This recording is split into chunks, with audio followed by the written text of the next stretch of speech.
पहले से ही विभा को कपड़े धोने का बड़ा शौक था। कभी नल के नीचे तो कभी तालाब के पास। अरे मेरी नीली वाली लुंगी नहीं दिख रही है।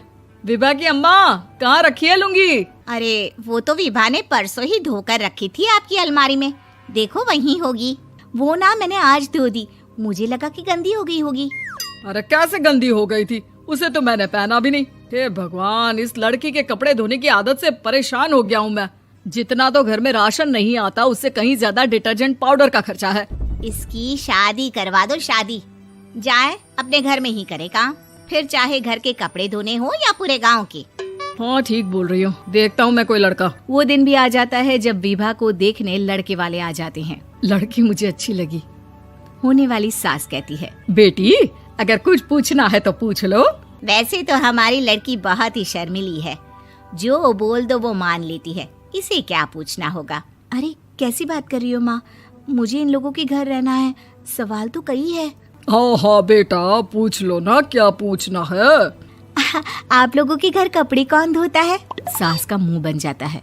देखो, अगर तुम ये कहना चाहती हो कि तुम्हें कपड़े धोने नहीं आते तो सुन लो, कपड़े मैं ही धोती हूँ, लेकिन तुम्हारे आ जाने के बाद मैं रुमाल तक नहीं धोऊंगी। अरे चुप रहना भाग्यवान, बहू बेचारी घर आई नहीं, उसे डराना शुरू कर दिया।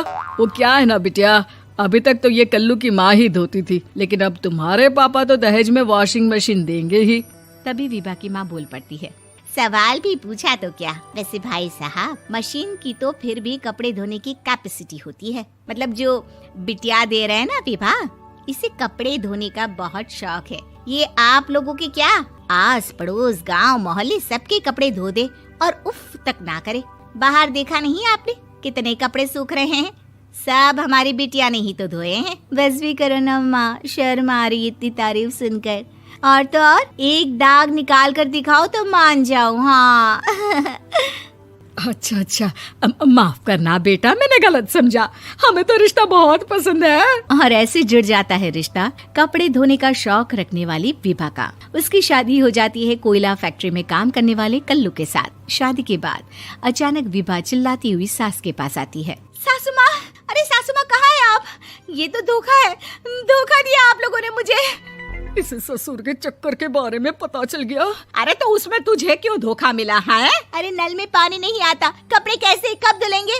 अच्छा, तू पानी नहीं आ रहा उसकी बात कर रही है। तो आपने क्या सोचा? कुछ नहीं। अच्छा, तेरी माँ ने कहा था कि कपड़े धोने का शौक है तुझे, याद आया मुझे।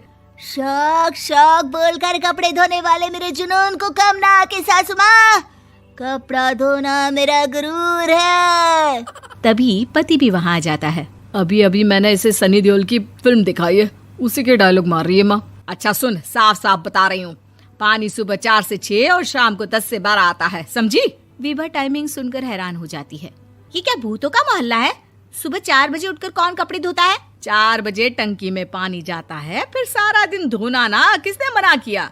अरे कैसी बात कर रही हैं? 200 लीटर की टंकी में कितने कपड़े धो लूंगी मैं? सुबह ही उठ जाऊंगी मैं। अब क्या था, विभा सुबह 4 से लेकर रात के 12 बजे तक कपड़े ही धोती रहती। एक रोज सास पड़ोस से निकलकर कहीं जा रही होती है कि साथ वाली कहती है, हाँ कल्लू की माँ, जरा ये बताओ कि 2 साड़ी है, 2 ब्लाउज और एक पेटीकोट और एक नाड़े वाला लंबा कच्छा।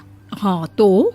अरे तो क्या, कितना लोगी धुलाई ये बताओ। धोबन दिख रहे हैं हम क्या? हमारे पति सरकारी नौकरी से अभी रिटायर हुए हैं और बेटा सुपरवाइजर है कोयला फैक्ट्री में। धोबन समझ रखा है हमें। हाय रे कल्लू की अम्मा, माफ कर दो, वो तो मोहल्ले में यही सब बता रहे थे कि तुमने बहू को कपड़ा धुलवाने के काम में लगा दिया है। सास को पड़ोसन की बात सुनकर गुस्सा आ जाता है। वो घर पहुंचती है जहां घर के बाहर ही इतने सारे कपड़े सूख रहे होते हैं जितने कि किसी धोबन के घर पर। अरे ओ कल्लू की दुल्हन, बाहर निकल। माँ जी यहीं आ जाओ, बाथरूम में चादर धो रहे हैं हम। अरे अभी हम धोते हैं, तुमको बाहर निकलो। ये आस पड़ोस वाले बोल रहे हैं कि हम बहू से कपड़े धुलवा कर उसे कपड़ा धोने वाली बना दिए हैं। अरे छोड़ो ना माँ जी, किन लोगों की बातों में आती हो?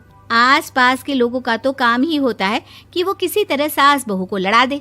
बहू सारे घर के कपड़े धोती है, ये क्या कम है? बोलिए। सास को भी लग जाता है कि वो बहू का ये सनकीपन नहीं छुड़वा सकती, इससे अच्छा है कि खुद ही चुप हो जाए। एक रोज सास और बहू मंदिर जाते हैं, जहाँ सास की साड़ी वहाँ खड़ी भीख मांगने वाली से मिलती है। माँ जी क्या बात है, आपकी साड़ी उस भिखारन से कितनी मिल रही है ना? हाँ हाँ देखो तो, दोनों की साड़ी मिल रही है। क्या बात है कल्लू की अम्मा, तुम खुद को तो अफसर की बीवी बताती हो और ऐसी सिंपल सी प्लेन साड़ी पहनकर घूमती हो। सिंपल और प्लेन नहीं है ये साड़ी। तो क्या सोने के धागे से फूल बने हैं? कुछ भी सासू माँ, कुछ भी। हाँ, बने थे इस साड़ी में सोने के धागे से फूल। मेरे पति लेकर आए थे मद्रास से स्पेशली मेरे लिए 10,000 की। ताहे भाई साहब इस भिखारन के लिए भी सेम टू सेम साड़ी लेकर आए होंगे 10,000 की।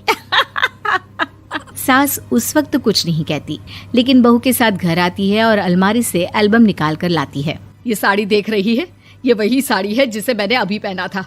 इस साड़ी में ये जो चमकदार फूल दिख रहे हैं ना, ये सोने के धागों से काढ़े गए हैं। लेकिन तू लोकल वॉशिंग मशीन ब्रश से घिस घिस कर सारे फूलों को निकाल कर साड़ी प्लेन कर दी। मुझे माफ कर दीजिए सासू माँ। और तो और, जब मैंने तुझे तेरी गलती के लिए कुछ नहीं कहा, लेकिन तूने तो सबके सामने मेरा मजाक ही बना दिया। क्यों? बहू को समझ में आ जाता है कि अब से उसका कपड़े धोना बंद।